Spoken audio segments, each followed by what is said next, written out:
29 जुलाई आपके साथ क्या हुआ था? और टेरेस पे एक फैमिली झूला जैसा रहता है, तो मैं दिन भर थक गई, थोड़ा सा रिलैक्स हो जाती हूँ, उसके बाद जाके नहा लूँगी। तो जैसे ही मैं उसमें चढ़ मतलब लेने के लिए टावल लेके मैं सीढ़ी से उतरने जा रही थी, तो मैं फिसल के गिर गई। इसकी वजह से मेरा जो स्पाइनल कॉर्ड है वो D12 लेवल पे, वो हर्ट पॉइंट पे मुझे मार लगा। तो एक छोटे से कस्बे से और एक मेट्रो सिटी से आते ये आपके लिए कोई एक सपने जैसा? बहुत सपना जैसा ही है मेरे लिए।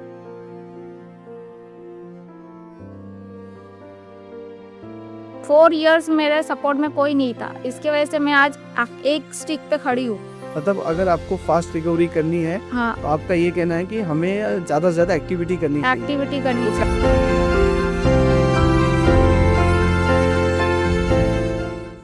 आज मेरे सामने स्टूडियो में है तुम्पा पाउल, जो कि 13 साल की उम्र में वेस्ट बंगाल से यहाँ आई। और आज मैं उनकी एक कहानी के बारे में, जो उनकी ज़िंदगी में एक बहुत बड़ी घटना हुई, लेकिन उस घटना को कैसे उन्होंने पॉजिटिव लिया अपने लाइफ में, ये कहानी उन लोगों के लिए है जो कहीं ना कहीं अपने किसी भी एक छोटे से तकलीफ को भी लेके ज़िंदगी में आगे बढ़ने के लिए रुक जाते हैं। तो आज हमारे सामने तुम्पा पाउल जो है, व्हील चेयर से विनर तक की कहानी।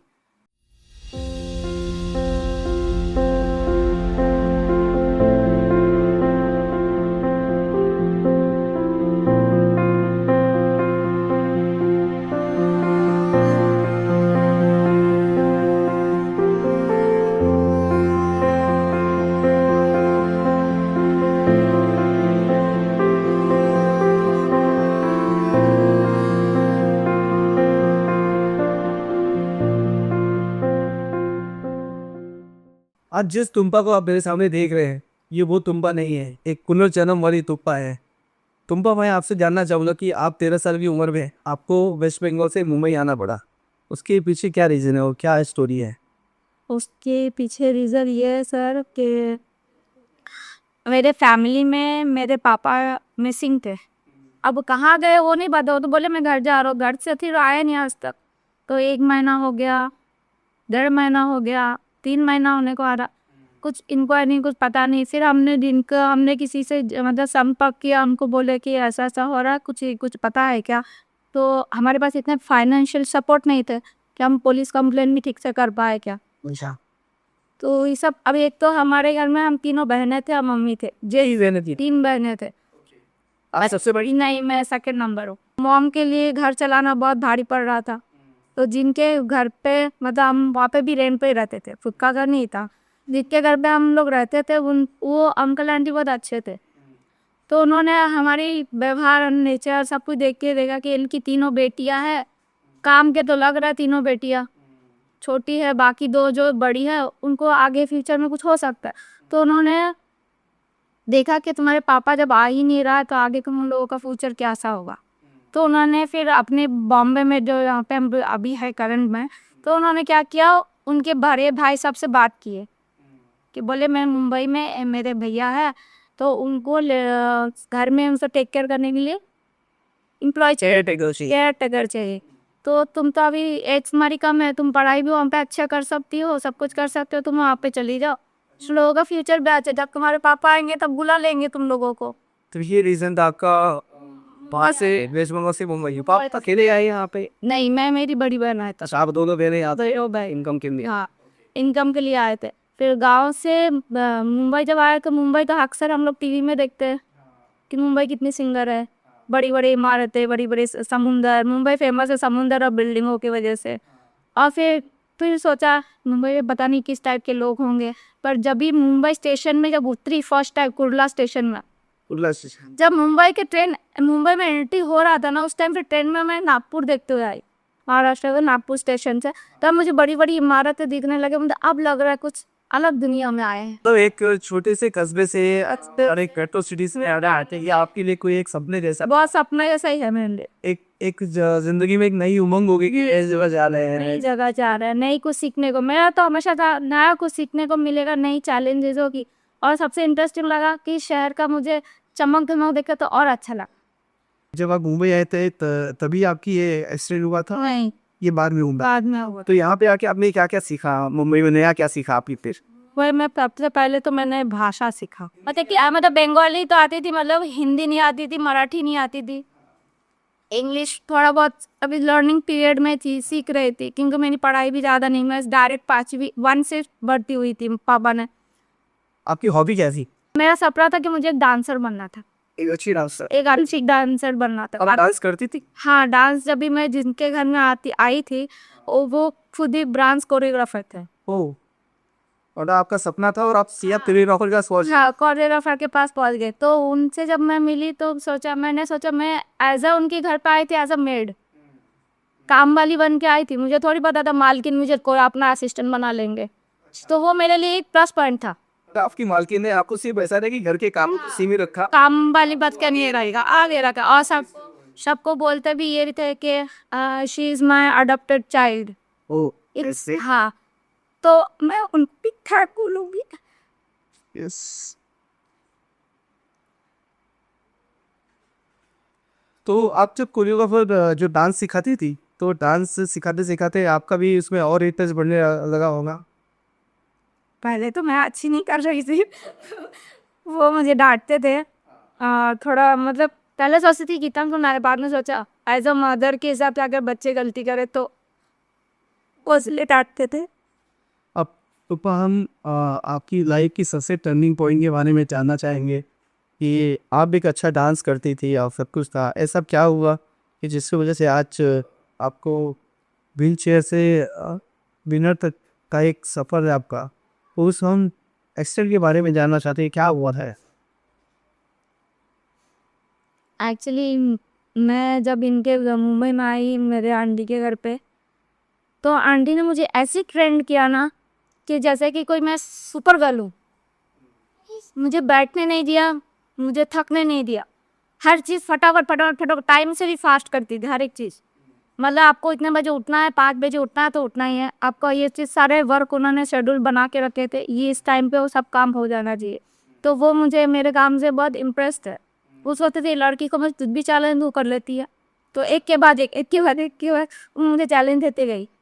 तो इसकी वजह से मैं अपने ऊपर ध्यान नहीं दिया, और मैं थोड़ी खाने पीने में भी थोड़ा सा ये करती थी। मतलब मैं ये नहीं खाती वो नहीं खाती, मुझे सब पसंद नहीं था। और बंगाली फैमिलीज में तो ऑलवेज नॉन वेज खा करते ही। हाँ, तो मैं उसे मिल्क प्रोडक्ट तो बिल्कुल ही नहीं लेती थी, जिसके वजह से शायद मेरा कमज़ोरी तो नहीं था, लेकिन मैं खाती नहीं। मतलब नॉन वेज में मुझे फिश ही ज़्यादा पसंद था, लेकिन दूध अंडा ये सब चीज़ें पसंद नहीं था। तो ये सब चीज़ों से मैं दूर ही रहती थी। और वो मुझे बोलते थे तुम खाओ, तुम्हारे अंदर बहुत पोटेंशियल है, तुमको डांस भी करना है, तुम इतना करती हो तो तुम अपना ध्यान नहीं रखती।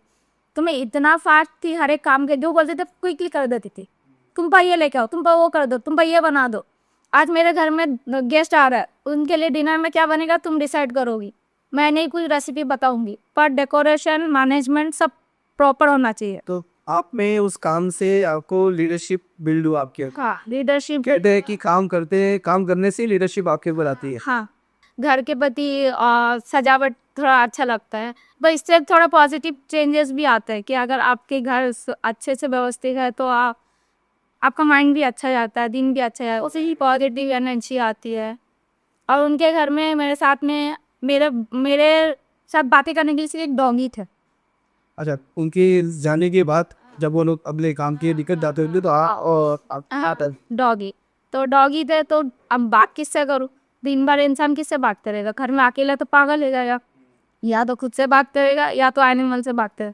तो जो पेट्स थे ना वो मुझे अच्छे से समझते थे कि इसको क्या चाहिए, क्या बोलना चाहती है मैडम ने, इसको काम दे, इसका काम नहीं हो रहा है। तो मैं बोलते देख, उसका नाम था चब्बी, डॉगी का नाम था चौकी। एक्चुअली वो डॉग जो है वो रॉटवीलर था, मतलब ब्रिटिश वाला डॉग था, अच्छा खासा था। आपके एक्सीडेंट के ठीक है कि पहले वाली बात, वो क्या बात थी, वो उल्लू वाली बात? उल्लू वाली बात ये थी कि मैं दिन भर में काम काज करके एक्सीडेंट होने के पहले का मैं थक गई थी, मैं सोई थी। तो जब मैं सोई थी रात को 1:30 बज रहा था, 1:30 बजे एक उल्लू मेरे सीने पे आके बैठा था। अंधेरा था, लाइट ऑफ करके सोते हैं। अभी मैं तो ऐसे नीचे ज़मीन पे बिस्तर लगा के सोई थी, और मेरे सामने थोड़ा सा दूरी में डॉगी भी सोता था। वो बॉडी का था ना, क्योंकि वो जहाँ मैं रहते तो वो वही पे भी रहता था। तो जब मैं सोई तो मुझे लगा कुछ से चुभा, कुछ काटा विटा के। मैं देखा ऐसे, मैं नींद में ऐसे देख रहा, तो वो उल्लू की नज़र मेरी आंखों से कनेक्ट हो गई। और जब मैं घबरा के जब मैं ऐसे गया तो उल्लू उड़ के भाग गया। जब घर में घूमने लगा, कुत्ता भी उसको देख के उसको पकड़ने लगा कि क्या आ गया। तो घर के फिर जो अंकल था वो बाहर आए, बोले क्या हुआ क्या हुआ क्या हुआ, इतना शोशा हुआ कि वो सब गिरा पूरा। गिरा नहीं, घर में उल्लू आया। उल्लू कैसे आ गया घर में इस टाइम पर? किसी उल्लू थोड़ी, तुमने सच में उल्लू आया है। तो देखो मेरे सीने से यहाँ पे खून निकल रहा है, यहाँ पे नाखून उनका लगा था। तो उन्होंने बोला अरे सच में आया था अरे उल्लू। फिर उन्होंने एक शब्द मुझे बोले थे कि तेरी किस्मत बदलने वाली है अभी टुम्पा। ये आपका एक्सीडेंट किस दिन हुआ था? एक्सीडेंट हुआ था 29 जुलाई को 2003। ये 29 जुलाई 2003 में आप एक्सीडेंट हुआ। ये 28 जुलाई को ये उल्लू ने मुझे दर्शन दिया। अब बोलते उल्लू तो लक्ष्मी जी की प्रतीक है। तो मैंने मन में सोचा, जब अंकल ने बोला किस्मत बदलने वाली, मैं मन में सोचा शायद मालामाल होने वाली हूँ क्या किस्मत बदलने वाली से सोच के। 29 जुलाई को आपके साथ क्या हुआ था? फिर 29 जुलाई को जब मैं गिरी तो मैं पहली बात कर, जब मुझे होश आया मुझे पता ही नहीं था कि मैं कैसे। कैसे गिरे थे आप? मतलब क्या हुआ था उसे? मैं एक्चुअली मेरा 4 बजे का डांस क्लासेस था। पूरा दिन भर में का काम काज करके उनका शूटिंग था कि 4 से लेके 6 तक हमको क्लासेस लेना है। तो उसके लिए मैं प्रिपरेशन कर रही थी कि मुझे नहाना है, सब कुछ करना है। तो मैं टॉवल लेने के लिए टेरेस पे चढ़ी थी। ओके। और टेरेस पे एक फैमिली झूला जैसा रहता है। तो मैं दिन भर थक गई, थोड़ा सा रिलैक्स हो जाती हूँ, उसके बाद जाके नहा लूँगी। और जैसे ही मैं उसमें चढ़ मतलब लेने के लिए टॉवल लेके मैं सीढ़ी से उतरने जा रही थी तो मैं फिसल के गिर गई। मतलब टेरेस के ऊपर पानी की टाकी है, पानी की टाकी के ऊपर से जो साइड से सीढ़ी रहती है इसमें से रॉड्स वगैरह रहता है। तो मैं डिसबैलेंस होकर उसको लग के गिरी। तो इसकी वजह से मेरा जो स्पाइनल कॉर्ड है वो D12 लेवल पे, वो हर पॉइंट पे मुझे मार लगा। और जिस D12 तो स्पाइनल कॉर्ड का लेवल रहता है L1 L2 D12 ऐसा लेवल रहता है। उस लेवल पे मुझे मार लगा, और जिस लेवल पे मार लगा वो लेवल पे मार लगने के बाद इंसान पैरालिसिस वाली जिंदगी में चले जाते हैं। मतलब जब आप गिरे उस दिन घर में कौन कौन था? सिर्फ उतना था, आंटी की मम्मी थी, वो ओल्ड उनकी थी, मतलब एजेड थी ज़्यादा, और सिक्योरिटी गार्ड थे, बिल्डिंग की सिक्योरिटी गार्ड थे। अंकल आंटी कोई नहीं थे। उसके बाद क्या? तो सिक्योरिटी गार्ड ने मुझे देखा, वो पानी छोड़ने के लिए ऊपर टेरेस पे जा रहे थे चेक कर। कितनी देर के बाद आए? 4 घंटे के बाद। और तब आप 4 घंटे तक वहाँ पे ऐसी पड़ी हुई? ऐसे ही पड़ी हुई थी। तो मुझे क्लास जाना था। मैं बेहोश थी? नहीं, मैं बेहोश थी। सब बेहोश हो गई? हाँ, तो मैं जब बेहोश थी तो वॉचमैन ने मैडम को फ़ोन करके बोला कि आपकी लड़की ना टेरेस पे उल्टा लेटी हुई है, पता नहीं चल रहा है क्या हुआ है, लेकिन उसका पीठ पूरा सूजा हुआ है। तो फिर मैडम भाग भाग के आके मुझे रेस्क्यू किया। उन्होंने गाड़ी में बिठा के डायरेक्ट हॉस्पिटल लेके गए। तो हॉस्पिटल में जब भी स्कैन वगैरह किया, एक्सरे वगैरह, तो पता चला कि इसका हड्डी टूट गई। तो वही सब हड्डी का स्पाइन का हड्डी टूट गई। तो डॉक्टर ने बोला इमीडिएट ऑपरेशन की ज़रूरत है, नहीं तो लड़की को बचा नहीं सकता। तो वो उनके लिए एक शौक था कि ये लड़की चलती फिरती इतनी एक्टिव लड़की को ऐसा कुछ हो जाएगा तो उनको भी स्ट्रोक लगेगा ना, कि वो खुद ही टेंशन में आ गई मैं क्या करूँ, कुछ तो इसको चोट में, कहीं खून नहीं, चोट नहीं, कहीं खरोज नहीं, तो ऐसा कैसा हो सकता है। वो भी थोड़ा प्रॉब्लम में थी कि मैं कैसे डॉक्टर। कितने दिन के बाद होश आया? 2 दिन के बाद। 2 दिन के बाद होश आ गया? 2 दिन के बाद डॉक्टर ने, ऑपरेशन के बाद होश हो रहा है। अच्छा, ऑपरेशन के बाद वो ऑपरेशन के बाद होश आया। डॉक्टर ने बोला था कि चैलेंजिंग वाला ऑपरेशन है, आप सोच लो। तो फिर आपको जब आप होश में आए तो आखिर क्या देखा और आपको क्या बताया गया? होश में आया तो मैं गॉन केस जैसा केस हो गया मेरा। मतलब मैं होश में आई तो मुझे सिर्फ वाइट वाला स्लैब दिख रहा है, और आसपास मेरे आसपास चारों तरफ से पुलिस थे, नर्स थे, डॉक्टर्स थे, रिलेटिव थे, सब लोग खड़े थे। और मैं सबको पूछ रही हूँ मुझे यहाँ पे क्यों लाया। सब मेरा मुंह देख इसको कुछ। डॉक्टर ने उनको बोला था शायद इसका मेमोरी थोड़ा लॉस हो सकता था, इतना बड़ा ऑपरेशन हुआ ना, या दिमाग में भी थोड़ा चोट उसको लगा है।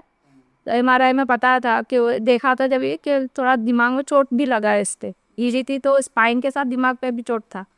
तो डॉक्टर ने उनको बोला था इनको ज़्यादा कुछ सवाल जवाब अभी मत करो, इनको थोड़ा स्टेबल होने दो, उसके बाद आप उनसे पूछताछ करना। तो उन्होंने, डॉक्टर ने उनको बोल दिया था कि 90% इसका मेमोरी लॉस हो सकता है, इसको कुछ याद भी नहीं रहेगा। फिर मुझे धीरे धीरे मुझसे बात करते करते फिर मैं स्टेबल हुई। तब मुझे 1 दिन के बाद मुझे रियलाइज़ हुआ कि मेरे साथ कुछ हुआ है। मैं तो आंटी को बोली थी मुझे तो क्लासेस जाना था, मैं तो नहाने के लिए ऊपर टेरेस पे टॉवल लेने के लिए गई थी, मैं हॉस्पिटल कैसे पहुंच गई, आज मेरा क्लास छूट गया। तो बोला इसके बीच में क्या क्या हो गया तुझे पता है, हम खुद ही हमको तेरे साथ शाम को पिक्चर भी जाना था, डरना मना है, और तूने मुझे ऐसे डरा दिया कि मैं जिंदगी भर डरना छोड़ दूंगी। तो एक्चुअली में ना मैडम जो थी वो बहुत अच्छी, मतलब स्ट्रिक्ट भी थी और बहुत डिसिप्लिन वाली भी थी। तो उन्होंने बोला अगर काम तुम अच्छा करोगे ना तुमको सर पे बिठा के रखेंगे, और काम थोड़ा सा गड़बड़ किया तो तुमको पनिशमेंट भी दी, ऐसा था। तो वो हमेशा बैलेंस मेंटेन करती थी। तो वो मेरे को हर फ्राइडे बोलता चल दिन भर तो काम वो करते हैं, हफ्ते में हर फ्राइडे हम एक मूवी देखेंगे, नाइट शो, कुछ भी मूवी रिलीज होने तो हम देखेंगे, थोड़ा माइंड फ्रेश करने के लिए। मतलब जब भी सोने का टाइम रहता तभी आपको मूवी देखने का टाइम रहता। मैं उनको ऐसे मन में बोल दी थी। ये अच्छा है कि लोगों क्या है, जब कोई आदमी ज्यादा डिसिप्लिन में रहता है तो लोग उसको लगता है कि यार ये एरोगेंट है, ऐसा नहीं होता है। डिसिप्लिन तो मस्ट होता है, मस्ट होना चाहिए। तो आपने जो ये बात बताई कि आपका जब दौरे के बाद आपको होश आया और आपके सामने ये सब चीजें थी, तो आपको फिर कैसे आपने इसको कोप अप किया, कैसे आपको क्या समझ रहा है उस समय?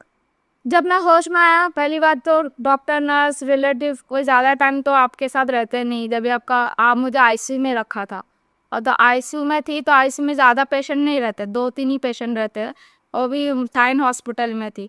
तो जब मैं पेशेंट में ऐसे मुड़ के मैं वैसे बाजू में देखा तो एक बर्न पेशेंट था, और एक लेफ्ट साइड में देखा एक डेड पेशेंट था। एक ख़त्म हो चुकी थी, उसके रिलेटिव नहीं आ रहा, और एक पूरी तरह से जली थी, उसको भी देखने कोई नहीं आ रहा, वो चिल्ला रही है। बर्निंग पेशेंट के बीच में और एक डेड बॉडी के बीच में एक मेरे को रखा था। मैं सोचा भाई इन दोनों के बीच में मैं तो अच्छी खासी हूँ, मैं अपने आप को ऐसा, हाथ तो मेरा ठीक था, और जब मैं मतलब होश आया ना तो मुझे हाथ में मूवमेंट थी ऐसे? हाँ, मतलब दिमाग में बोला था कुछ तो हुआ है, मैं हिल नहीं पा रही। मैं ऐसे लेटी हूँ ना, सीधा ऐसा मुझे लेट के रखा है, और मैं मूवमेंट नहीं कर पा रही बॉडी को। मैं करवट ले पा रही हूँ ना ये साइड हो पा रही हूँ। मैं सिर्फ देख सकती हूँ, अंगुली ऐसे कर सकती हूँ, ऐसे कर सकती हूँ, और थोड़ा अपना हल्का हल्का हाथ कर रही थी कि मेरा हाथ तो सही है।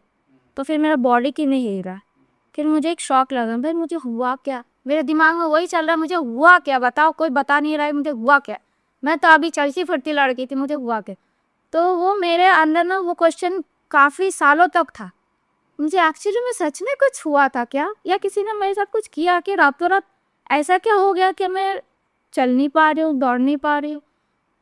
तो फिर बाद में पता डॉक्टर से मैंने बहुत चलती फिरती जिंदगी में जिंदगी अचानक से स्टॉप गया। हाँ, तो उस टाइम पे ऐसा लगता ना कि बचपन से एक हैंडीकैप होना, पैदाशिया बाद होना, और अचानक इंसान चलते फिरते लाइफ में अचानक उसकी चल ही नहीं पाएगा, तो उसके लिए कितना बड़ा सदमा रहेगा। ये एक माइंड को बहुत बड़ा झटका लगता है, चाहे चाहते चलते आप हो जाते हो। तो आपने जब जब भी आपको पता चला कि आप मतलब पैरालाइज हो चुके हो, या आप चल नहीं पा रहे, मूवमेंट नहीं कर पा रहे हो, तो आपने अपने माइंडसेट को कैसे संभाला और कैसे क्या माइंडसेट बनाया आप? मैंने माइंडसेट ये बनाया खुद को, दे रहे होश में आने के बाद ज़्यादा कुछ नहीं, वो गिरी रहेगी तो मैं ठीक हो जाऊंगी। मैंने ये सोचा 1 महीने के बाद तो मैं चल ही लूँगी, थोड़ा बहुत चोट लगा होगा, मैं ये माइंडसेट था। मैंने ये नहीं सोच लिया था कि मैं चल ही नहीं पाऊंगी, क्योंकि डॉक्टर ने मुझे बोला नहीं था कि तुम चल नहीं पाओगी। बहुत बड़ी बात आपने बोली, मतलब कि आपके माइंड में हाँ, आपने ये सोचा कि ये एक्सीडेंट है छोटा सा, हाँ, ये ठीक ठीक हो हो जाओगे, क्योंकि कोई भी ऑब्वियस कोई सोच ही नहीं सकता ना कि आप चल नहीं पाओगे, कोई आपको बताएगा कि आप चल ही नहीं पाओगे। मेरा तो पैर तो कटा नहीं है। एक्सीडेंट में ऐसा होता है, अगर बाइक एक्सीडेंट हो, कार एक्सीडेंट, लोग कट पीट जाते हैं, मेरा बॉडी से कुछ कटा फिटा तो है नहीं। मैं सोच मैं तो सब कुछ सही है, पीठ में कुछ लगा होगा, उसके लिए हो सकता है कि मेरे को सुला के रखे, 1 महीने के बाद मैं चल लूँगी।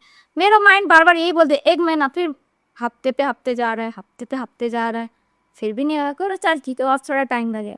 तो मैं कभी ऐसे माइंड पर ना ऐसा कमांड नहीं दी कि मैं कभी चल नहीं सकते। और मैं डॉक्टर को बोलती थी आप तो डिस्चार्ज दे दो डॉक्टर साहब, कितना दिन सुला के रखोगे, कमर दुखने लगा मेरा। तो डॉक्टर बोलते थोड़ा सा तो दुखेगा मैडम, ऑपरेशन हुआ है। बोला क्या, किस चीज़ का ऑपरेशन हुआ है? बोलते आपको नहीं पता? मैं बोला नहीं मुझे नहीं पता किस चीज़ का ऑपरेशन हुआ है। बोलते नहीं आपको चोट लगा है, आपको कमर की हड्डी फ्रैक्चर हुआ है, तो उसके लिए वो जो हड्डी आप पर टूटा था ना, तो इतना छोटा छोटा करके वो फ्रैक्चर अंदर से टूटा था कि हमको उसको हड्डियों को काट के निकालना पड़ा। आपके बाहर से एक चीज समझ रहा था कि कितना इम्पोर्टेंस होता है माइंडसेट। माइंड से। अगर ये माइंडसेट में आ जाता कि नहीं मेरा एक मेजर एक्सीडेंट हुआ है, हाँ हाँ, वो शायद तो इंसान उसी पे टाइम पे थोड़ा वो हो जाता है, मतलब डिमोटिवेट हो जाता है कि मैं अब कुछ नहीं होगा। लेकिन मैंने मेरे माइंड को आज तक कभी नहीं वो चीज़ समझाया कि मैं चल नहीं सकती, क्योंकि मेरी लाइफ कैसी फास्ट थी, इतनी फास्ट थी कि मैं सीढ़ी आज तक स्टेप बाय स्टेप चढ़ के नहीं गई, दौड़ते हुए गई, दौड़ते हुए आई। तो मेरे को मेरी आंटी चिल्लाती थी, अरे बाबा गिर जाएगी, टूट फिट जाएगी चप्पल से, तू इतना छलांग लगा लगा के क्यों जाती है। मैं बोले मेरे पास टाइम नहीं है, मेरे को हर चीज़ फास्ट करना। तो मैं जो लड़कियां से 4-4 सीढ़ियाँ छलांग मार मार के उतरती थी, तो वो लड़की आज इतनी स्लो हो गई कि अभी वो स्टेप बाय स्टेप चल रहा है ना। तब मुझे रियलाइज होता कि आंटी मुझे क्यों होती थी संभाल के चला कर। तो लेकिन ये चीज समझ में आ रहा है कि आपका फिर आगे ना कैसे सफर रहा, क्या सफर रहा, एक्सीडेंट की बात कैसे अपने आप को संभाला और आज आप यहाँ तक पहुंचे हो कि आप तो वही बोले ना कि जब मैंने बॉडी की आईसीयू में जब मैंने देखा कि मेरे पीछे एक जला हुआ पेशेंट है और एक डेड बॉडी है, तब मैंने माइंड को सोच लिया, भगवान को थैंक यू बोला मैंने उस टाइम पे। थैंक गॉड मैं बच गई, कुछ हुआ नहीं मेरे साथ, ज़्यादा कुछ तो हुआ नहीं, क्योंकि इनकी कंडीशन देख के तो मैं अपने आप को बहुत अच्छी लग रही थी।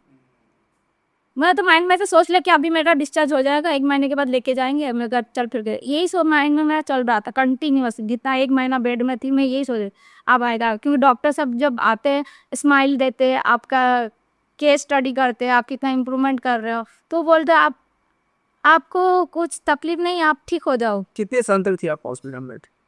मैं हॉस्पिटल में ऑपरेशन के बाद 1 महीना थी बेड में। 1 महीना तक कंटिन्यू स्ट्रेट सोई थी, और अचानक 1 महीने के बाद जब मुझे खड़ा कर किया गया, तो तब मुझे पेन का एहसास हुआ कि मुझे पहली बार कि वाकई में मुझे खड़ा तो छोड़ो, मुझे थोड़ा सा बेड को घुमा के बैठने की कोशिश करवाया था। पहले बैठवाया, तो बैठाने के बाद कभी मुझे थोड़ा पेन महसूस हुआ कि मुझे सच में कुछ हुआ है। तब मेरा माइंड थोड़ा सा 10% सैड हो गया कि मुझे लगता है बहुत ज़्यादा ही कुछ लगा है, मैं कमर में मतलब बैठ नहीं पा रहे, उसे झंझनाहट हो रहा है। फिर डॉक्टर ने 2 घंटा 3 घंटा मुझे बैठाने की आदत डलवाए, ऐसा 1 हफ्ता सिर्फ बैठने का ही आदत सिखाए, सिर्फ आप बैठे। फिर उसके बाद मुझे 1 महीने के बाद रोलर्स, क्या बोलते हैं उसको, स्ट्रेचर के रोलर्स होते हैं जो उसमें पेशेंट को बांध के ऐसे व्हील से खड़ा करते। अच्छा। हाँ, मतलब अगर कोई डिसेबल कंडीशन में पहुंच जाए ना, पहली बात आपको पता नहीं कि आप डिसेबल हो, करेक्ट है। दूसरी बात आपको ऐसे बिठाया जा रहा है, आप बैठ नहीं पा रहे हो, तो बैठने का स्टेबल करवाया। फिर बाद में उन्होंने वैसे बेड में सुला के फिर एक दिन खड़ा किया। तो मैं बोला भाई मुझे ऐसे हाथ पैर बांध के क्यों खड़ा कर रहा हो, मुझे ऐसे खड़ा करो ना। मैं डॉक्टर के साथ झगड़ा करी, आप मुझे ऐसे क्यों खड़ा कर रहा है, मैडम आपका ऑपरेशन हुआ है, आप नहीं ऐसे खड़े रह सकते हो, ऐसा उन्होंने बोला। ना अच्छा ठीक है, मैं डॉक्टर को तो 1 महीना आप हॉस्पिटल में थे, उसके बाद फिर आपको क्या घर लाया गया? नहीं। ओके। फिर वहाँ से डॉक्टर ने बोला आपको फिजियोथेरेपी की ज़रूरत है। उन्होंने मेरी आंटी को बोला कि अगर ये लड़की को ठीक करना है तो इसको रिहैबिलिटी सेंटर में भेज दो, जहाँ पे ऐसे केसेस के पेशेंट मतलब अपनी लाइफ में रीजनरेट कर सकते हैं। मतलब आप अपनी वो दुनिया भूल जाओ, अभी पहले की दुनिया, आपकी एक नई दुनिया, नई जर्नी फेस हो रहा है आपके सामने। चैलेंजेस बहुत है, खुद को ही संभालने का चैलेंजेस था, दुनिया को संभालने का नहीं था। सिर्फ खुद को कैसे खुश रख सकते हो, खुद कैसे खड़े हो सकते हो, खुद कैसे आप अपना खुद का काम खुद कैसे कर सकते हो, इस सब का चैलेंजेस था। तो मुझे वहाँ पे तो ला के दे दिया मेरी आंटी ने। तो वहाँ पे जब मैं गई, उस जगह का नाम था पैराप्लेजिक फाउंडेशन, अच्छा। साइन मुंबई में? मुंबई में है, साइन में ही, डॉक्टर के हॉस्पिटल के जस्ट ऑपोजिट साइड में ही है, डॉक्टर कॉलोनी से। तो वहाँ पे जब मैं गई, फर्स्ट टाइम व्हीलचेयर में बिठा के मुझे लेके गए, क्योंकि मैं चल नहीं सकती थी। तो लेके आए, तो मैं वहाँ पे जाने के बाद देखा लाइन से 30-32 लड़के थे व्हीलचेयर में बैठे हुए, सब लड़के थे। ओके। और वहाँ पे मैं एक लौती लड़की। अब मैं सोचा भाई, फिर मैं मन में खुद को बोलने लगी अब तो बहुत बड़ा ही चैलेंज आ गया ज़िंदगी में, कुछ करना पड़ेगा, इतने लड़कों के बीच में एक लड़की कैसे रह सकती है। तो एक स्पेशल लेडीज़ वार्ड मेरे लिए उन्होंने जो क्या बोलते संस्था वाले हैं, उन्होंने स्पेशल वार्ड बनाया है लेडीज़ के लिए। सिर्फ लेडीज़ अलग रह सकते हैं इसके ही, क्योंकि जेंट्स तो अकेले कहीं भी रह सकते हैं, उनके साथ उनके रिलेटिव्स वगैरह थे, तो मेरे साथ नहीं था। आपके रिलेटिव आपके साथ नहीं थे? नहीं था, क्योंकि मेरे साथ कोई था ही नहीं ना। मेरी सिस्टर भी जब आई थी वो भी चली गई थी 2 साल के बाद। अच्छा, फिर आप मुंबई में अकेले? मैं मुंबई में अकेले रही, मुझे जाने नहीं दिया मेरी मैडम ने। उन्होंने बोला तू मत जा, तेरी फ्यूचर गांव में नहीं है, शहर में है, मैं तेरा फ्यूचर देख सकती। उन्होंने मुझे इतना तक बोला, तेरी फ्यूचर शहर में ही है, तू यहीं पे रह जा, जो चीज़ तू यहाँ कर सकती है तू गांव जाके नहीं कर सकती। फिर वही शादी ब्याह करेगी, बच्चे बच्चे पालेगी, फिर वही तेरी घर हाउस वाइफ वाली लाइफ होगी।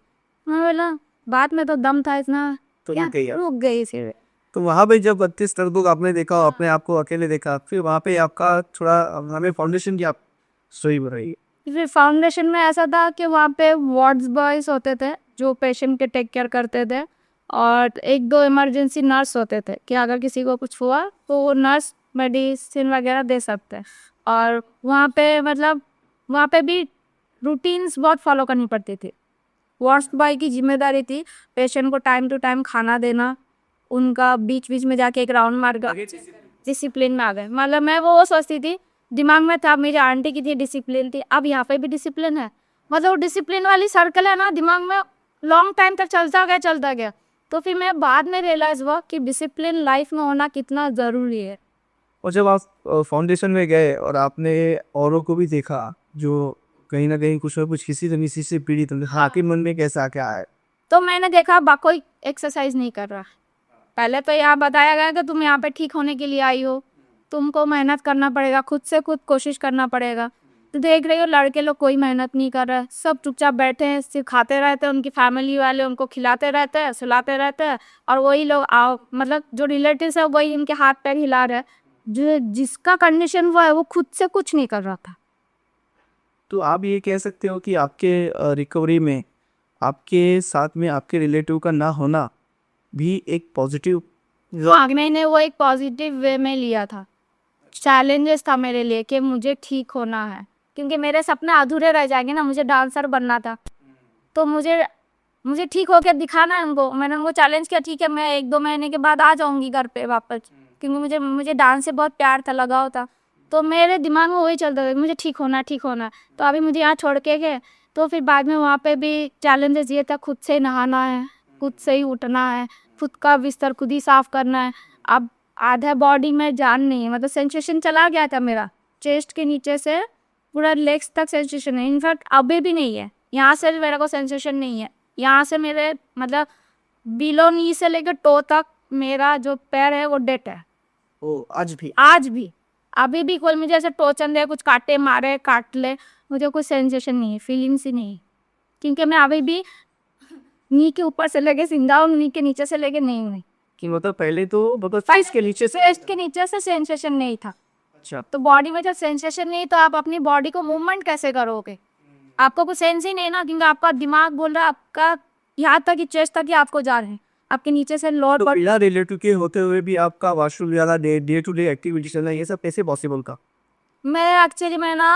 मैं गॉड पे बहुत विश्वास करती हूँ, और मेरा उस टाइम पे फ्रेंड मेरे कृष्णा थे। तो कुछ भी मैं उनको बारे में बोलूँ ना, हमारी गाना जी। अच्छा। उनका भी एक स्टोरी है कान्हा जी का। जब मैं उसका स्टोरी बताने से पहले कान्हा जी का स्टोरी बता के, मेरी आंटी के घर में एक रिलेटिव आए थे, उनको एक तांबे का पीतल का कृष्ण भगवान दिया था गिफ्ट में, कि उनकी सक्सेस में उनको कुछ ऐसे, उनकी बर्थडे में शायद उनको दिया था पीतल का इतने बड़ा कृष्ण भगवान दिया था, काला सा, मतलब पीतल ऐसे कलर जाते तो कैसे ब्लैक पड़ जाते। तो उन्होंने क्या किया, उस कान्हा जी को ना सीरियसली नहीं लिया, एज अ गिफ्ट समझ के उन्होंने कोने पे रख दिया गेस्ट रूम पे। और वो गेस्ट रूम में मैं भी रहती थी और मेरे सामने कान्हा जी रहते थे। तो मैं भगवान को बोलती थी, देखो कान्हा, आज तुम दुनिया को चलाते, तुमको जगह नहीं, तुमको कोने पे रख दिया, तुम्हारी तो मेरी तरह से हालत है। तो ऐसा मैं उनको बोलती थी, उनसे बातें करती थी और डॉगी से बातें। मेरे लाइफ में बातें करने के लिए कोई नहीं था, एक कृष्ण भगवान थे और एक वही थे। तो जब मैं गिरी, एक्सीडेंट हुआ, तो मैं सोचा वो कृष्ण भगवान की मूर्ति तो मेरे पास है नहीं, मैं किससे बात करूँ, वो मूर्ति तो कोई ला नहीं सकती, उनके घर पे ही है। तो जब मैं अकेली में रहती थी ना तो मैं उनको याद करती थी और उनसे प्रे करती थी कि देखो अभी ज़िंदगी तो तुमने रातों रात बदल दिया मेरा। मैं सिर्फ भगवान को बोलती थी, भगवान मुझे ना बहुत थक गए, मुझे सुला दे। मैं टचवुड बोलता हूँ, कृष्णा जी की कसम खाते बोलता हूँ, मैंने एक्सीडेंट के पहले ये शब्द भगवान जी को बोला था कि मुझे ना थोड़ा रेस्ट चाहिए, मुझे ना भगवान ऐसा कुछ करके मुझे सुला दी। अच्छा। सुला दे भगवान, मैं थक गई हूँ क्योंकि 5 बजे से लेकर 2 बजे तक कंटिन्यू एक बच्चे को काम करना बोलेगा तो उसकी बॉडी को रेस्ट नहीं है। क्योंकि हर समय वो मुझे दौड़ाती थी ना, ये करो वो करो, ये करो वो करो। उनका टाइमिंग टेबल अलग था, उनका खाने का टाइमिंग अलग था, सोने का टाइमिंग अलग था, मतलब टाइम का बाहर ही था। 12 बजे उठने का, रात को 12 बजे खाना खाने का, फिर टीवी देखने का, फिर यहाँ वहाँ नाइट किटी पार्टी करने का, तो वो सब चीज़ों में स्लो होता था।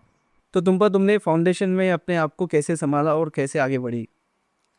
फाउंडेशन में मुझे पहली बार सबसे बड़ी चैलेंजेस ये आई थी कि खुद का काम खुद को करना, क्योंकि मैं तो चल फिर नहीं सकती, मैं कैसे करूँगी।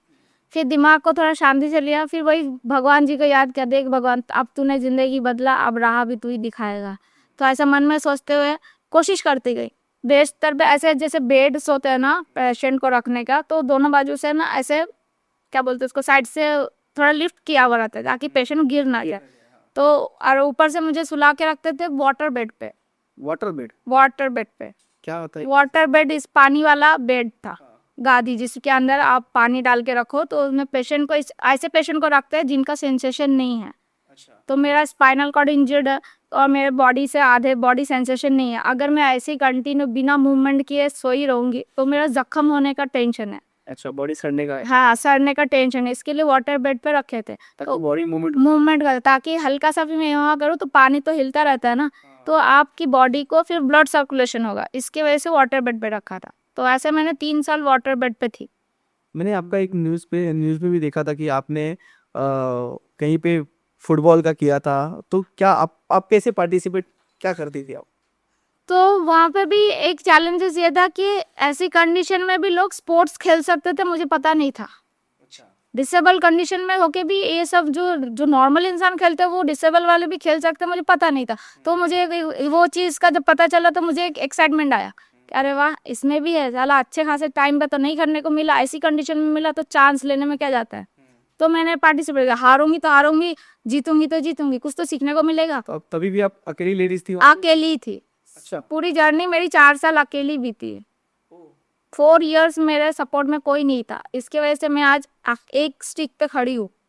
मतलब आपके साथ कोई नहीं था, कोई नहीं इसलिए आप उसको पॉजिटिविटी में पॉजिटिविटी में लिया, क्योंकि आपको अगर कोई हेल्प करेंगे तो आप थोड़ी अपना कुछ हेल्प करने जाओगे, आप तो बैठे रहोगे। इसीलिए खुद का काम खुद करना चाहिए। मतलब अगर आपको फास्ट रिकवरी करनी है हाँ, तो आपका ये कहना है कि हमें ज्यादा से ज्यादा एक्टिविटी करनी चाहिए। एक्टिविटी करनी तो चाहिए। क्या क्या एक्टिविटी आप लोग करते थे? एक्टिविटी में बस सुबह 5 बजे उठने का, नहाने का, फिर खड़े रहने का, चलने का, प्रैक्टिस करना। प्रैक्टिस चलने के लिए भी कैलिपर पहनना पड़ता था, कमर में बेल्ट पहनना पड़ता था, खुद को खड़े होने के लिए बेड से खड़े होके स्टैंड करना पड़ता है, 5-10 मिनट खड़े रहो, क्योंकि आप जब तक खड़े नहीं रहोगे आप मूवमेंट नहीं कर पाओगे। फिर काठी लेके खुद से चलना एक बहुत बड़ा टास्क था मेरे लिए। तो आपने वहाँ पे रहते हुए स्टडी भी किया? मैंने वहाँ रहते हुए स्टडी तो करने का मौका तो नहीं मिला, लेकिन स्किल वगैरह कुछ मिला नहीं वहाँ पे। हाँ, लेकिन एक्टिविटीज खेल कूद वाली एक्टिविटीज ज़्यादा करने को मिला। फिर मैं वहाँ पे साइन में 1 साल थी ना, फिर उसके बाद मुझे ट्रांसफ़र किया गया वाशी में, वाशी नवी मुंबई में, तो वहाँ मैं 2-3 साल थी। अच्छा, मतलब आप 1 महीना हॉस्पिटल में थे, फिर 1 साल आप एक फाउंडेशन में थे, हाँ। फिर 3 साल आप दूसरे फाउंडेशन। दूसरे सालों से टोटल आपका 4 साल गया है 4 साल इस चीज से। ये सब रिकवरी। रिकवरी में। ओके। और 4 साल रिकवरी में मैं बहुत बार गिरी हूँ। चलने फिरने जाओगे तो आपके बॉडी में कुछ इम्प्लांट बैठा के रखा है ऑपरेशन का, फिर आप आपकी एक फोटो है, आपको आदित्य पंचोली जी ने इनाम दिया था, क्या है वो एग्जैक्टली? वो एक डांस का शो हुआ था।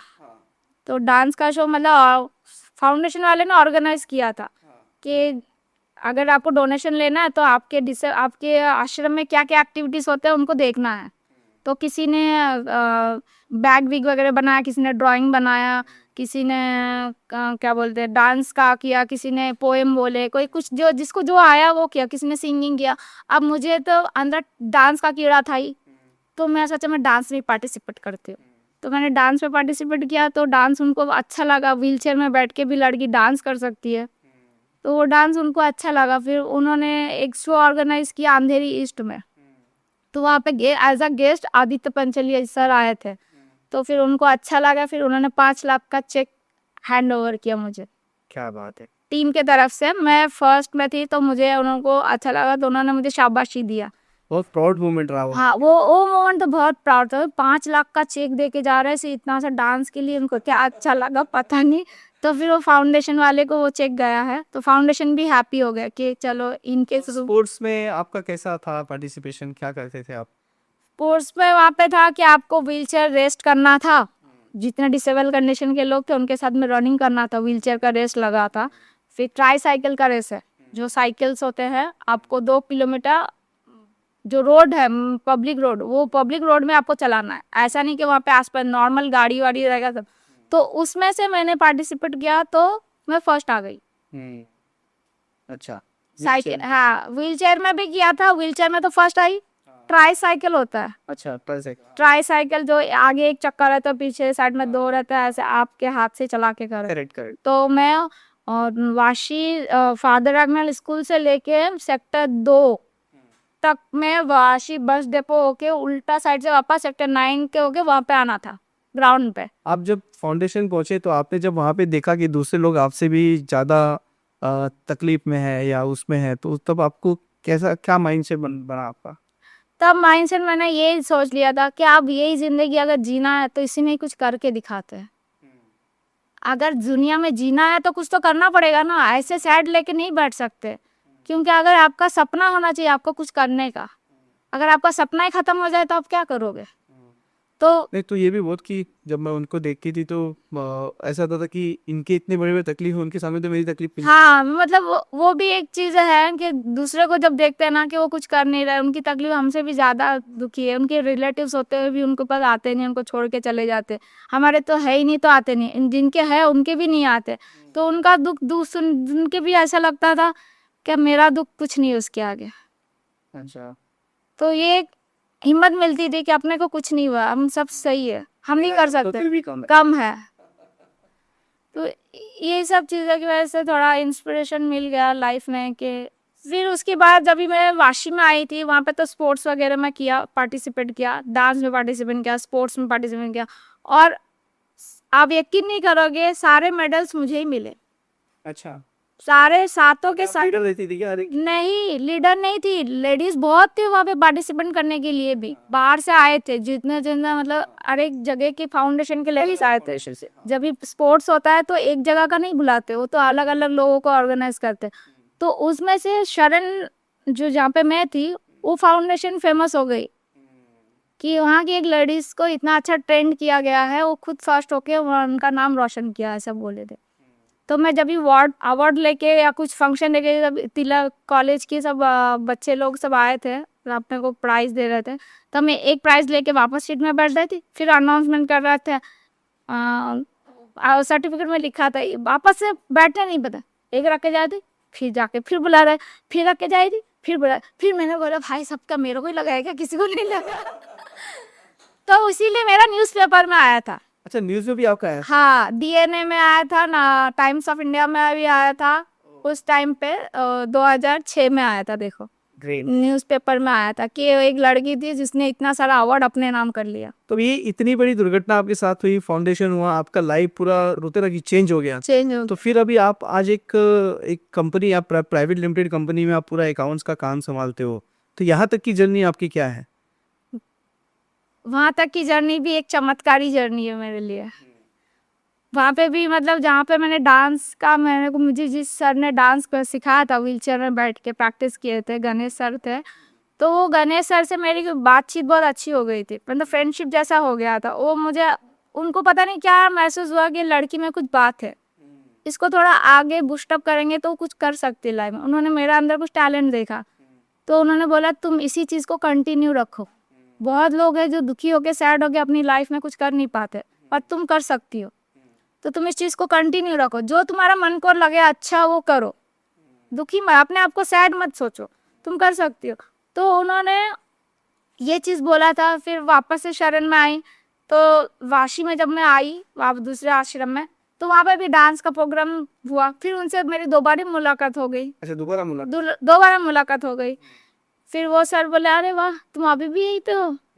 तो उन्होंने बोला गुड टू सी यू, तुमको देख के बहुत अच्छा लगा मुझे। तो मेरा हाँ वापस से डांस प्रोग्राम हुआ, आप भी मास्टर थे वहाँ पे भी यहीं पे भी। तो मेरा हाँ। तो फिर उन्होंने जब ये चीज़ बोला तो प्रैक्टिस वगैरह कर लिया था। फिर वो चले गए थे, डांस वगैरह हो गया, शो हो गया, चले गए थे।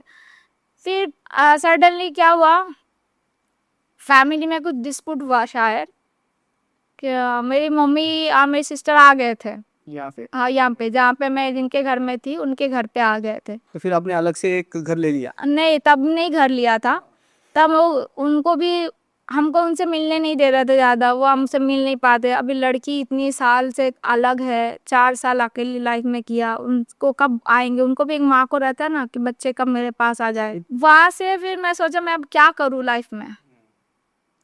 तो फिर बीच में मैं थोड़ा सा दुखी भी हो गई थी, मतलब कर रही थी, फिर देखा कुछ प्रोग्रेस नहीं हो रहा, तब मैं लाइफ में क्या करूँ। तो ऐसा फिर मैं सोचा भगवान अब क्या करूँ। कसरत करते करते थोड़ा सा खड़ी हो पाई, थोड़ा सा ही मैं चल पा रही हूँ, अब आगे मेरा फ्यूचर क्या है। तो मैं ऐसे भगवान को बोलती थी। तो फिर पता नहीं अचानक से थोड़ा सा पॉइंट में ऐसा लो हो गई थी, तो मैंने ना एक बार सुसाइड करने की कोशिश की। सुसाइड? हाँ, शिट, ओके। क्योंकि ना मैं सोचा अब कुछ नहीं हो रहा है। अचानक से जोश में आई थी कि कुछ करना है दूसरों को देख के, फिर जब खुद कर दो कुछ हो नहीं रहा, तो मैं सुसाइड करने की सोचा कि अब कुछ नहीं हो रहा। ऐसे मुझे अपंग वाली ज़िंदगी नहीं जीना है, क्योंकि इसमें बहुत टाइम लगता है अपने आप को मतलब रिकवर करने के लिए। तो आपका विल पावर बीच बीच में लो हो जाता है, मतलब ना माइंड एक जगह पे एक स्टेबल नहीं रहता है, आपकी सोच हमेशा पॉजिटिव नहीं रह सकता, नेगेटिव होता ही है। तो कुछ ऐसे सर्टन टाइम आया फैमिली के वजह से भी कि मैंने सोचा चलो अभी इस ज़िंदगी को ख़त्म करते, मरने का सोचा। तो अब मैंने मरने के लिए क्या सोचा, अभी इस कंडीशन में कैसे मरूं, वो भी एक तकलीफ है, आधा बॉडी तो मरी हुई है फिर आधी जिंदा है। तो उस संस्था में, अभी उस संस्था में ये रिकॉर्ड सुनेगा तो पता नहीं क्या बनेगा मुझे। ठीक है, उसके ऊपर नहीं जाते। हाँ, किया लेकिन मैं बच गई। बच गई। तो बच गई तो वो सर को वापस से पता चल गया, जो डांस मास्टर थे, तूने ऐसा किया? हाँ, तो उनको खबर पहुंच गई कि मैडम ने सुसाइड किया। तो फिर वो भाग भाग के आए, अरे तुम तो इतना अच्छा डांस परफॉर्मेंस किया, सब कुछ किया, तुमने ऐसे सुसाइड अटेम्प्ट क्यों किया। तो मैंने उनको बताया कि ऐसा ऐसा प्रॉब्लम है, इसके बाद मेरी लाइफ क्या है, मैं क्या कर सकती हूँ। यहाँ तो मेरे को सीखने को जो जो मिला मैं सीख लिया, फिर उसके बाद का क्या, कोई मुझे रखेगा क्या ऐसी कंडीशन में काम पे, कोई नहीं रखेगा। उनको क्यों चाहिए ऐसे कंडीशन के एम्प्लॉयज़ जो अभी कुछ काम सिखा ही नहीं है। जस्ट मैंने कंप्यूटर ऑपरेट करना सीखा था, कहाँ, फाउंडेशन में? फाउंडेशन में सीखा था। फाउंडेशन में कंप्यूटर सीखा? हाँ, कंप्यूटर वहाँ पे एक्चुअली वाशी में जो संस्था है ना शरण, वहाँ पे फ्री ऑफ ट्रीटमेंट था। तो वहाँ पे एक पैसा नहीं लगता था, आपका रहना खाना पीना सब कुछ। लेकिन वहाँ पे सिर्फ वही पेशेंट रह सकता है जो स्पाइन इंजर्ड है, अच्छा। बाकी दूसरे कंडीशन के पेशेंट को नहीं रखते हैं। तो आपने वो कंप्यूटर सीखा जिसकी वजह से हेल्थ से आपने जॉब कर पाया? हाँ, तो फिर वो गणेश सर ने रेफरेंस दिया कि मेरे एक दोस्त है विजय शाह करके, उनका एक कंपनी है वाशी में, हाँ, तो वो कंपनी में आप जॉब पे जाओ, आपको रख लेंगे। मैं बोला सर मुझे जानते नहीं पहचानते नहीं, कैसे रख लेंगे, मेरे पास कोई क्वालिफिकेशन नहीं है, तो आप कैसे रख लोगे। अरे तुम जाओ, तुमने कंप्यूटर सीख लिया ना, वो आगे तुम वो लोग देख लेंगे क्या करना है तुम्हारे साथ, तुम सिर्फ बोलो मैंने भेजा है। तो मुझे उनके ऊपर ट्रस्ट हुआ, मैंने मेरी फैमिली में बताया आंटी को कि ऐसा ऐसा, वो बता रहे एक जगह है, मुझे काम पे रख लेंगे, आप चलिए मेरे साथ। तो आंटी फिर लेके आई मुझे जॉब पे इंटरव्यू में। तो उन्होंने ऑलरेडी बातचीत करके रखे थे। फिर वहाँ पे जब गई फर्स्ट टाइम जॉब पे, तो सबने मेरा वेलकम अच्छा किया। वहाँ के स्टाफ भी बहुत अच्छे थे, हेल्पिंग नेचर के थे, सब लोगों ने हेल्प किया, सब सिखाया। उन्होंने बोला मैडम टेंशन मत लो, आपको कंप्यूटर ऑपरेट करना आता है ना, बोला हाँ। एक्सेल वर्ड आता है ना, आता है। तो उन्होंने मुझे एक डेटा रजिस्टर दिया, हाँ, उस कंपनी से मैंने चेंज किया, वहाँ पे 3 साल काम किया। एक ही कंपनी में 3 साल? 3 साल काम किया। अच्छा। तो वहीं से मतलब 2004 साल तो मेरा ज़िंदगी ऐसे ही चला गया, मेहनत में एक्सरसाइज में चला गया। फिर उसके बाद असली लाइफ आया ये वाली प्रैक्टिकल लाइफ जो है ना, तो हम एक कमरे के अंदर रहते हैं, तो बात अलग थी। एक्सीडेंट के बाद पहली बार जॉब पे जाना वो एक सबसे बड़ा चैलेंजेस था, कंपनी में इतने लोगों को फेस करना, आगे बढ़ना। तो वहाँ से चैलेंज, जब एक कंपनी में मेरा 3 साल हो गया वहाँ पे कंटिन्यूअसली, तो वो लोग भी मेरे काम से बहुत हैप्पी थे। फिर कंपनी थोड़ा सा चेंज, कहीं और शिफ्ट हो गया, फिर मेरे लिए प्रॉब्लम हुआ थोड़ा सा जाना आना। फिर मैंने दूसरा कंपनी ट्राई किया, फिर उस कंपनी में सोचा कैसे जाऊँ अभी। तो इस कंपनी का एक्सपीरियंस लेके मैं दूसरे कंपनी में गई थी। क्वालिफिकेशन नहीं था, लेकिन एक्सपीरियंस लेटर था 3 साल का। तो सामने वाले ने भी मुझे लगा हाँ मैडम में कुछ बात है, तभी तो 3 साल कई कंपनी में टिकी, आपको एक मौका देते हैं। वहाँ पे आप एज क्या क्या जॉब करती थी? एज अ ये एडमिन एग्जीक्यूटिव थी। एडमिन एग्जीक्यूटिव। हाँ, great. As a data operator तो पहले से ही इतना एडमिन किया था। एडमिन पे आ रहा था, एडमिन एग्जीक्यूटिव थी। तो एडमिन एग्जीक्यूटिव की पोस्ट में 3 साल थी। तो 3 साल उसके बाद मुझे एक एक्सपीरियंस अच्छा खासा हो गया था। तो मैंने तो लाइफ में सोच लिया था यही मेरी फर्स्ट कंपनी और यही मेरी लास्ट कंपनी। अब मैं ये कुछ भी हो जाए ये कंपनी छोड़ने वाली नहीं हूँ। मैंने माइंड में ऐसा सोच लिया था। मेरे लिए कसम भगवान को थैंक यू, बहुत बहुत थैंक यू भाई, मेरे लिए इतना तो बहुत है, इससे ज़्यादा मैं सोचा ही नहीं था। फिर वापस से टर्निंग पॉइंट आया 3 साल के बाद। टर्निंग पॉइंट कब आया? मेरे बॉडी में तो ऑलरेडी कुछ डाला हुआ था ना ऑपरेशन का, तो वो धीरे धीरे ना वो पार्ट्स जो था वो मैं चलती फिरती तो गिरती थी तो अंदर से टूट गया था। और टूटा था, मैंने चेकअप नहीं करवाया था। और मैं जैसे बैठ के काम करती थी तो मुझे वो चुभता था, कंटिन्यू चुभता था, खून आता था। तो मैं बहुत शर्म के मारे बोल नहीं पाती थी, क्या ही मेरा जॉब ना छूट जाए, ये डर से मैं बोलती नहीं थी कि मेरे को क्या तकलीफ हो रहा है। तो एक दिन कुछ ज़्यादा ही तकलीफ होने लगा। फिर मैंने पर्सनली सर को बोला कि सर मुझे मेडिकल इशू हो रहा है कुछ, मुझे थोड़ा 1 महीने की लीव देंगे क्या आप? तो उन्होंने बोला ठीक है कोई बात नहीं, तुम आराम से कर सकते हो। तो उन्होंने मुझे लीव एप्लीकेशन सैंक्शन कर दिया 1 महीने के लिए। फिर मैंने डॉक्टर को दिखाया, डॉक्टर ने बोला तुम्हारा इम्प्लांट तो टूट गया है, उसको इमीडिएट निकालना पड़ेगा। तो मेरे लिए वो एक चैलेंज था कि वापस से, मेरे लिए चैलेंज ये था कि वापस मेरा रीढ़ की हड्डी का ऑपरेशन होगा तो वापस मेरा सेंसेशन वगैरह जितना था आया था चला ना जाए। वो एक डर था कि वापस से मैं डिसेबल में ना आ जाऊँ, ये सोच के मैं जा नहीं रही थी। तो उन्होंने बोला नहीं नहीं, एक ही बार होता है, 2 बार वो चीज़ नहीं होगा, तुम्हारा सिर्फ निकाल दिया जाएगा, फिर थोड़ा सा रेस्ट करना, फिर कर लोगी। वो ऑपरेशन वापस हुआ आपका? वापस हुआ वाशी में, म्यूनसिपालिटी में वापस से हुआ। तो वो होने के बाद फिर चैलेंज आया, अब तो वो कंपनी भी मेरी चली गई, ये ऑपरेशन में वापस आ गई, फिर मैं क्या करूं। हाँ तुब्बा, तो फिर आप जब वो जॉब आपसे छूट गई तो ऑपरेशन के बाद आपसे वो भी जॉब हाथ से निकल गया, आने कल तो इसके बाद आपने वापस से नया जॉब लिया? वापस से मैंने रिलायंस कंपनी में जॉब लिया। तो रिलायंस बायो फर्टिलाइजर कंपनी करके एक था, उनसे उस केमिकल कंपनी में मैंने ज्वाइन किया। वहाँ पे भी मैंने as a assistant marketing manager की पोस्ट में सिलेक्ट हुई। वहाँ पे भी मैंने 1 साल जॉब किया मार्केटिंग में। फिर वहाँ से मेरी लाइफ वापस से तीसरे फेज पे आने के बाद वापस एक ऑपरेशन था छोटा सा। फिर से थर्ड ऑपरेशन था कि मेरा एक मतलब डिसेबल कंडीशन में मेरे एक जगह पे बेड सोर हो गया था पैरों में या फिर इसमें। तो बेड सोर को ठीक करने के लिए मुझे वापस से ऑपरेशन करना पड़ा। तो उस ऑपरेशन के चक्कर में ये रिलायंस कंपनी भी छूट गई। तो जब जब ऊपर उठने की बात है तब किस्मत ऐसे नीचे गिरा रहा था। फिर एक ऑपरेशन हुआ, फिर उसने मेरी जॉब छूट गई, फिर एक टेंशन है अब क्या होगा। तो फिर मैंने मेरी सिस्टर की कंपनी ज्वाइन किया, फिर उसमें भी 6 महीना काम किया। तो फिर टर्निंग पॉइंट तब आया जब सिस्टर की कंपनी से मुझे एक बंदे मिले, जिस करंट कंपनी में मैं अभी हूँ उस कंपनी के एक सर मिले थे, वो भी मैनेजर थे। तो वो कंपनी में आते थे, तो वो कंपनी के सर ने बोला था मुझे कि आपको कभी भी कुछ प्रॉब्लम है ना मुझे कांटेक्ट करना, आई कैन हेल्प यू, कभी भी भरोसा करके देखना। तो उन्होंने एक कार्ड दिया था मुझे, और वो कार्ड किसके नाम पे था? जिस कंपनी में मैं काम करती उस कंपनी के सेठ का नंबर था, डायरेक्ट ओनर का नंबर था। और मैं तो कॉल लगाई थी उनका, अभी वो भी कंपनी छूट गई मेरी, तीसरी भी 6 महीने के बाद। तो भी सोचा मैं क्या करूँ। तो एक दिन मोबाइल लिया, ऐसे ऐसे नंबर देख रही थी किसको हेल्प हो, तो उनका नंबर मुझे याद है, मैंने उनका नाम लिख के रखा था, संतोष ठाकुर करके है। फिर मैं सोचा ठीक है, एक बार उन्होंने बोला था, इतना भरोसा दिया था, कभी भी ज़रूरत पड़ेगी, बच्ची, मेरे को बच्ची बोलते थे, बच्ची तो मुझे कॉल करना। तो मैं उनके नंबर से ऐसे कॉल किया, कंपनी के डायरेक्टर जो करंट कंपनी में, और सर को कॉल चला गया। तो वो सर बोले हाँ मैडम हमारे ऑफिस में वैकेंसी है, आप आ जाइए। तो फिर मैं उनके ऑफिस में गई। तो उनके ऑफिस तो पहले मुझे थोड़ा अजीब लगा क्योंकि वो ट्रांसपोर्ट कंपनी थी। अच्छा, ट्रांसपोर्ट कंपनी थी, और क्योंकि मेरा सब कंपनी अलग अलग था, तो ट्रांसपोर्टेशन कंपनी क्या होता है मेरे लिए एकदम से नया था, कुछ नॉलेज नहीं था ट्रांसपोर्टेशन के बारे में। तो उन्होंने बोला हमारे कंपनी में ज़्यादा काम नहीं है, आपको सिर्फ अकाउंट्स हैंडल करना है, अब मेरा दिमाग घूम गया, मैं बोला अकाउंट्स कैसे हैंडल करूँ।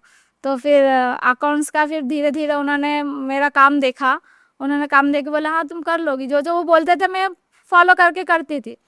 तो फिर वो सर ने बोला ठीक है आपका काम तो अच्छा है, तो फिर उन्होंने पहले उनका काम, तो देखिए आप मार्केटिंग से सीधा अकाउंट्स में, तो अकाउंट्स का आपने फिर कैसे सीखा? फिर अकाउंट्स का मैंने 1 साल ऐसे ही किया। तो 1 साल के बाद फिर उनके एक सर थे, वो सर ने बोला कि उनके दूसरे भाई थे छोटे सर, उन्होंने बोला कि आप एक काम करो, आप टैली सीख लो। तो अब उन्होंने बोला तुम जॉब करते करते टैली कैसे सीखोगे। तो फिर वो सर ने भी मेरे साथ ज्वाइन किया था। अच्छा। कंपनी के जो डायरेक्टर है उन्होंने भी बोला मैं भी सीख लेता हूँ तुम्हारे साथ, मेरा भी हो जाएगा तुम्हारा भी हो जाएगा। तो फिर वो सर ने भी मेरे साथ कुछ 3 महीना शायद कोर्स किए थे उन्होंने भी कंपनी टैली का। फिर बाद में उन्होंने छोड़ दिया था, लेकिन मैं कंटिन्यू किया। तो तो आज आप पूरा उस कंपनी का अकाउंट्स हैंडल करती हूँ, और उसी कंपनी मेरे लिए सबसे अच्छी कंपनी निकली और किस्मत वाली कंपनी निकली। कितने साल से आज इस कंपनी में? मैं 2010 से आई थी, मैं भी शायद 15 साल कंप्लीट हो, 16 साल? 16 साल कंप्लीट हो गया। एक कंपनी में आपने 16 साल से? 16 साल। बहुत बढ़िया। आपकी स्टोरी सच में बहुत इंस्पायरिंग है। मैं एक चीज़ आपसे बात करते करते समझ जाना था, और आपसे जब मैं आपके बारे में जान रहा था, तो आपने बोला कि हर जगह पे आपने 3 फ्लोर या 5वें फ्लोर पे अपना घर लिया हुआ है। क्यों हमेशा ऐसा किया? क्योंकि ना एक्चुअली में रेंट पे लेने जाओ ना तो आपको कभी भी ग्राउंड में घर नहीं मिलेगा। पहली बात, मैंने ये चीज़ का तो 15-20 साल से पता चल गया, क्योंकि जितना भी मैंने रूम देखा सारे रूम्स ऊपर टॉप फ्लोर में ही रहते हैं, और टॉप फ्लोर में जल्दी कोई जाना नहीं चाहता, वो भी बिना लिफ्ट वाले। तो फिर वो भी मेरे लिए एक चैलेंज था। मेरे डॉक्टर ने बोला था एक्सरसाइज कभी मत छोड़ना। तो मेरे माइंड में था एक्सरसाइज नहीं छोड़ना, तो मतलब सीढ़ी चढ़ना ही पड़ेगा, उतरना ही पड़ेगा। तो मतलब चलो ये भी एक एक्सरसाइज हो जाएगा। तो एक्सरसाइज सोच के मैंने वो 3rd floor, 4th floor, 5th floor, एक टाइम में तो ऐसे कंपनी 9th फ्लोर पे था। अच्छा। तो उसमें लिफ्ट चला गया था, मतलब लिफ्ट नहीं सॉरी लाइट चली गई थी। तो मैंने 9th फ्लोर चढ़ के गई थी, तो मेरे फ्लोर चढ़ के गई? चढ़ के गई थी ऑफिस। तो वहाँ पे मुझे सब बोलते थे अरे मैडम आ जाएगा आधे घंटे में, 1 घंटे में, आप बैठ जाओ ना, आप क्यों जा रही हो, गिर भी जाओगी। बोला नहीं नहीं आप सब लोग चढ़ सकते हो तो मैं क्यों नहीं चढ़ सकती हूँ, मैं थोड़ा स्लो चढ़ूंगी लेकिन चढ़ लूंगी। तो मतलब आपने हमेशा इसलिए रखा कि आप मुझे एक्सरसाइज करने का मौका मिले। मौका मिल गया, तो उसकी वजह से मेरा प्लस पॉइंट यह है कि मेरा थोड़ा पैर में मूवमेंट ज़्यादा अच्छा होने लगा। तुम्पा, आपको क्या, आपके जो आपने एक्सपीरियंस किया, जो भी आपके साथ ये घटना हुई, आपको क्या लगता है, आप आपके जैसे जो लोग हैं जो आज कहीं ना कहीं जूझ रहे होंगे परेशानियों से, उनके लिए आपका क्या मैसेज है? मेरे लिए यही मैसेज है, जो भी जिस कंडीशन में हो, मैं ये नहीं बोल रहा कि सिर्फ स्पाइनल कंडीशन, कोई भी किसी भी डिसेबिलिटी कंडीशन में हो या कोई भी नॉर्मली, तो उसको ना दया की नज़र से नहीं देखना चाहिए, सिंपैथी की नज़र से मत देखिए उनको। आप उनको ऐसा देखो कि जैसे आप हो ना, आप उनको भी वैसे ही कंडीशन में देखो, वो भी सब कुछ कर सकते हैं, आप उनको मौका तो दो कुछ करने का, तभी वो कर पाएगी ना। हम सामने वालों को ये सोच के नहीं काम देते कि आज किसी ने मेरा भला किया, क्योंकि मुझे मेरे पर भरोसा किया, ट्रस्ट किया, तभी मैं आगे आ पाई। अगर आप दूसरों को मौका नहीं दोगे तो वो कैसे कर पाएगी। तो लेकिन अगर कोई डिसेबल है तो आप कहते हो कि उससे हमें जानबूझ के काम कराना चाहिए, उनको काम देना चाहिए, उनको भी उसको ये चीज़ का महसूस नहीं कराना चाहिए कि आपसे नहीं हो पाएगा या आप कमज़ोर हो, आप गिर नहीं हो पाएगा। मतलब हमेशा विल पावर स्ट्रांग रहना चाहिए, और मेरे अंदर का विल पावर इतनी स्ट्रांग थी करके आज मैं यहाँ तक पहुँची।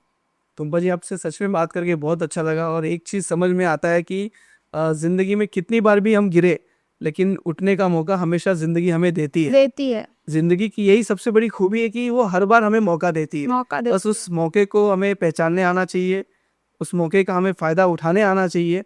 और आप सच में, आप बहुत इंस्पायर हुआ मैं आपसे, और आपके माध्यम से मैं ऐसे जो भी जिनके भी माँ बाप होंगे, जिनके बच्चों को ये अगर झेलना पड़ रहा है, तो ये जो इनकी बात सबसे अच्छी निकल गया है कि हमें उन पे सिर्फ दया की भावना नहीं दिखानी है, हमें उन्हें ज़्यादा से ज़्यादा काम करने या मूवमेंट करने की कोशिश करनी चाहिए। मेरी मम्मी, मैं जिस घर पे रहती हूँ अभी भी मेरी मॉम के साथ, मेरी मॉम बोलते तुझे सब काम आता है, तू करना, मुझे क्यों बोल रही है, तुझे सब काम आता है। मैं घर का इवन सारे काम कर लेती हूँ आज के डेट पे, मेरे को किसी की सहारे की जरूरत नहीं पड़ती।